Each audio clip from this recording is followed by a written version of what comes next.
L'expatriation en entreprise change de visage. Nouvelle destination, internationalisation, dite l'internationalisation sur place, d'équipes sédentaires, double carrière, importance des réseaux sociaux à l'étranger. Frédéric Onis, coach et dirigeant, et Philippe Pierre, consultant et sociologue, reviennent ici sur ces nouvelles formes de mobilité internationale en entreprise. Ils soulignent les coûts humains, les compétences culturelles à l'œuvre et certains enjeux d'une communication interculturelle. Bonjour à tous, bonjour Philippe. Bonjour Frédéric. On se retrouve une nouvelle fois pour parler de mobilité internationale. Alors on a été amené à parler d'expatriation, qui est une méthode classique en fait de la mobilité internationale et historique. Mais des nouvelles formes de mobilité internationale sont nées ces dernières années et ça serait intéressant qu'avec ton œil de sociologue d'entreprise, tu nous les définisses. Oui, d'un mot, on peut dire que c'est la fin des baroudeurs expatriés. Un baroudeur, c'est quelqu'un qui va partir du siège, aller tenter de transférer un savoir, plus souvent Frédéric technique, dans un certain nombre de pays. On peut penser que c'est la fin des baroudeurs pour des raisons de coût. La mobilité a un coût, notamment quand elle se vit en famille pour des durées longues. Donc les entreprises sont de plus en plus réticentes à envoyer longtemps des expatriés du pays d'origine. Alors nouvelle forme, le raccourcissement des durées. Un exemple. À l'échelle de l'Europe, on parle d'euro-commuting. Quand on passe sa semaine à Paris, on travaille dans une grande banque d'affaires et que le week-end, on s'échappe pour rejoindre une autre capitale européenne qui est son domicile. Ça, c'est une nouvelle situation de mobilité internationale. Troisième situation dont on parle assez peu et qui sous-entend un certain nombre aussi de coûts humains, ce sont les phénomènes d'impatriation. Des cadres qui sont appréciés dans un certain nombre de pays en filiale vont rejoindre le siège pour se former, pour faire carrière. Ils en expriment le souhait. Alors ça, ce sont aussi des nouvelles situations. Expatriation, impatriation, et puis d'un mot Frédéric, les phénomènes d'internationalisation sur place. Une jeune femme ou un jeune homme sont en lien avec 3 ou 4 pays tout au long d'une journée, ne sont pas forcément formés à vivre ces expériences. Autant de situations où la variable interculturelle a une importance clé. Alors, je vais rebondir sur la dernière catégorie que tu viens de citer, ouais. L'internationalisation sur place. Ça me fait penser à ces individus, femmes ou hommes, dans une entreprise, dont la fonction a été très fortement valorisée ou augmentée ces dernières années.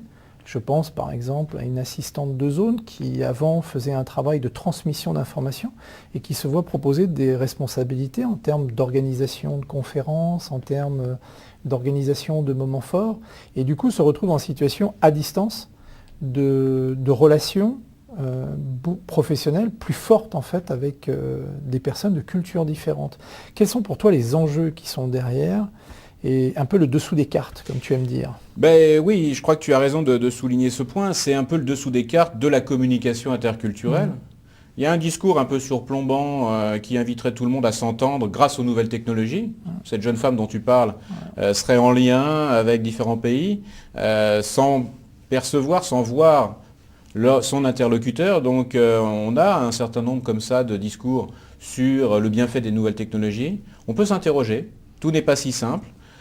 Premier élément. Deuxième élément, on oublie parfois aussi de former ces personnes qui sont en lien, en contact avec un plus grand nombre d'interlocuteurs qu'avant.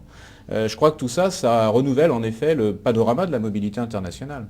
On pourrait peut-être croire naïvement que la culture de l'entreprise, la culture globale, en fait, aide à lisser en fait, ces problèmes, que la communication en anglais qui est devenue langue universelle aussi, permettent de lisser les problèmes de rapport interculturel qui pourraient être sous-jacents à ces situations.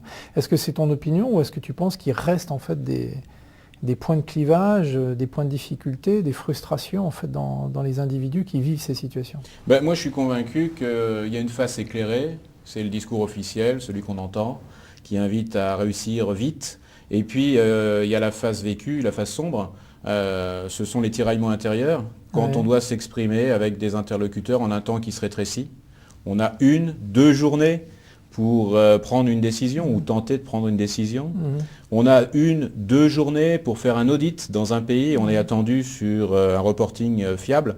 On voit bien à travers ces situations que ce panorama de la mobilité internationale nous invite à mettre en avant de nouvelles compétences et à prendre peut-être un petit peu plus de temps pour tenter d'avoir une posture de lucidité. Moi, j'aimerais, après ce point, revenir sur un type de mobilité internationale dont on n'a pas encore parlé, qui est celui des doubles carrières et des enjeux que cela comporte sur le plan à la fois professionnel et sur le plan familial. Quel est ton regard là-dessus ? Je crois que tu as raison d'insister sur ce point, des doubles carrières. On se marie de plus en plus entre soi. Dans une même classe sociale, on va trouver son conjoint et on va vouloir, fort légitimement d'ailleurs, faire carrière. Ça, c'est un élément de complexité plus grand pour les gestionnaires de ressources humaines en entreprise. Et puis, ça occasionne des phénomènes intéressants sur l'éducation des enfants, sur parfois la mise à distance des enfants dans des collèges, dans des lycées. Et on va voir comme ça des trajectoires croisées de cadres mobiles où en fonction des destinations, phénomène nouveau, on va choisir de partir en famille, de partir à deux, de partir seul le cas échéant pour une durée plus ou moins courte. Et ça renouvelle les schémas de la mobilité internationale. Ce n'est pas un phénomène anodin. Mais quels sont les enjeux pour toi sur l'efficacité professionnelle des deux personnes, femmes et hommes, qui vivent leur carrière de manière séparée, par rapport à ces situations qui deviennent quand même complexes ? Oui, je crois que ça souligne en fait qu'une expatriation réussie, elle doit prendre en compte le dedans, le dehors. L'ensemble des réseaux sociaux sur lesquels tu t'appuies, des compétences professionnelles sur lesquelles tu t'appuies dans ton entreprise pour réussir, mais également ne pas oublier, en quelque sorte, à part égale, le temps d'investissement, de compréhension culturelle pour mieux comprendre les us et coutumes et mieux comprendre les partenaires en dehors de l'entreprise.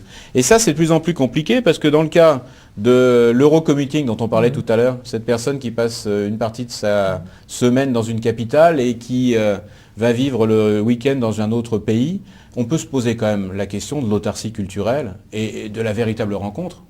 Aujourd'hui, double carrière, double envie de partir à l'étranger, d'apprendre aussi. De moins en moins d'entreprises vont s'attacher à gérer ces doubles carrières. Et tu as raison de dire que ça pose de nouveaux enjeux de construction, de gestion en quelque sorte, on peut le dire comme ça, à la fois de son investissement professionnel et puis de ses relations familiales, amicales, associatives, religieuses. On peut penser à des cadres pour qui c'est important de conserver ce lien. Ça leur assure une sécurité pour partir ailleurs. Et est-ce qu'il y a des initiatives qui ont été prises par des entreprises, des initiatives nouvelles, ou est-ce que c'est un champ qui reste à explorer et une question qui reste en suspens ? La question majeure, je crois que c'est celle de la formation au départ.